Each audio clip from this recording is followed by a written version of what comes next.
Vibe coding promises you that you can build apps 10 times faster, and it works until it breaks. A vibe coded dating app just had their entire database exposed. 72,000 private images leaked, including government IDs. And the worst part is, this wasn't even a sophisticated attack. This was basic security that nobody knew to check for. Everyone is racing to become a vibe coder nowadays, but the role that actually secures what gets built, AI security engineer, has almost no competition and gets paid seriously well. Let me show you why this might be the smartest career move that nobody's talking about. Here's what's happening in the industry.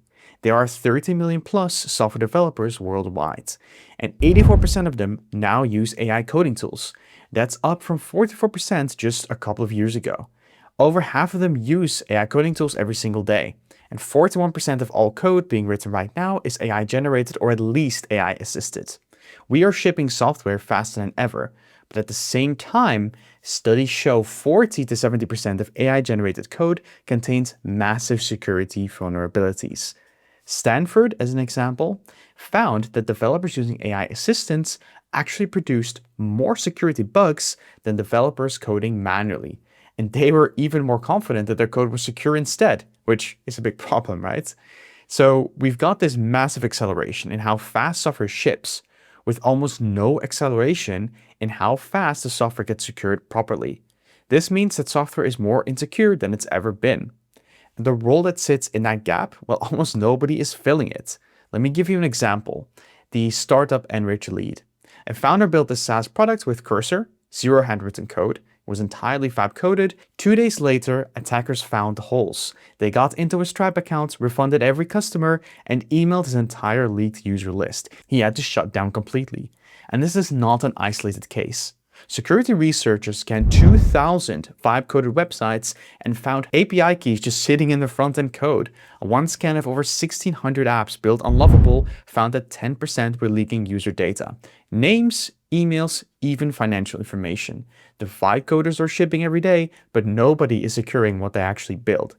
Now, if you're wondering what it actually takes for you to get into security for AI systems, what skills matter, what tools to learn, and how this connects to the broader AI engineering path, well, I break all of that down in my free AI starter kit, which covers everything from fundamentals to production systems. The link is in the description down below. Before you head off and check it out though, I want to show you why this role is so valuable right now, and why you should be considering this path heading into the year. Now there's 3 reasons for this. One is that the talent gap is massive at the moment. For example, there are nearly 5 million unfilled cybersecurity jobs globally. But here's the thing about that. Traditional security is actually the easier part to staff. AI security is where it gets interesting. Over a third of security teams will say that AI is one of their biggest skills gaps, and fewer than a third have anyone with real AI expertise at all. The World Economic Forum found only 14% of organizations feel confident that they have the people they need to secure their software properly with all the advancements in AI. And because of that, reason number 2 is that the compensation is serious. Security engineers focused on AI can average around $150,000 and up, with top earners hitting $280,000 or more.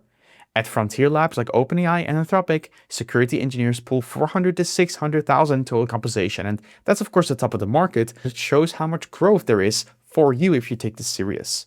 Reason number 3 is that this role is genuinely future-proof. Here's why. As AI gets more powerful and more people use it to build software, you don't need less security, you need more.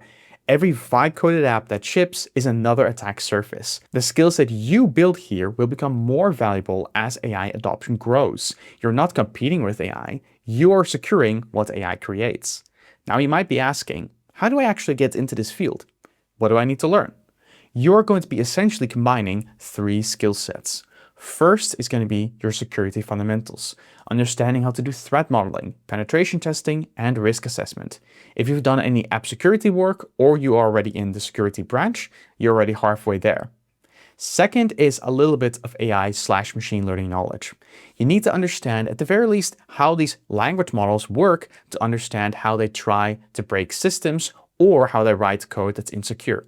You don't have to understand the neural networks between all these models, but at the very least you need to understand how language models process prompts and how they work from a conceptual perspective, and not just as a magical prompting machine.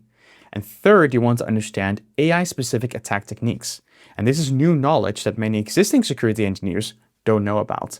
Proper prompt injection, data poisoning, and model extraction.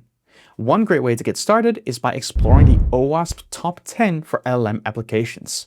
This is the industry standard for the most common AI vulnerabilities. I'm going to be honest about why this role is so underrated. It's not glamorous. Security engineer doesn't have the same ring as AI researcher or indeed vibe coder who can just build anything in a day. You are not going to be building the LLM models, you're breaking them. You're not launching products, you're finding the holes before attackers do. But if that does sound interesting to you, then you're in the right video.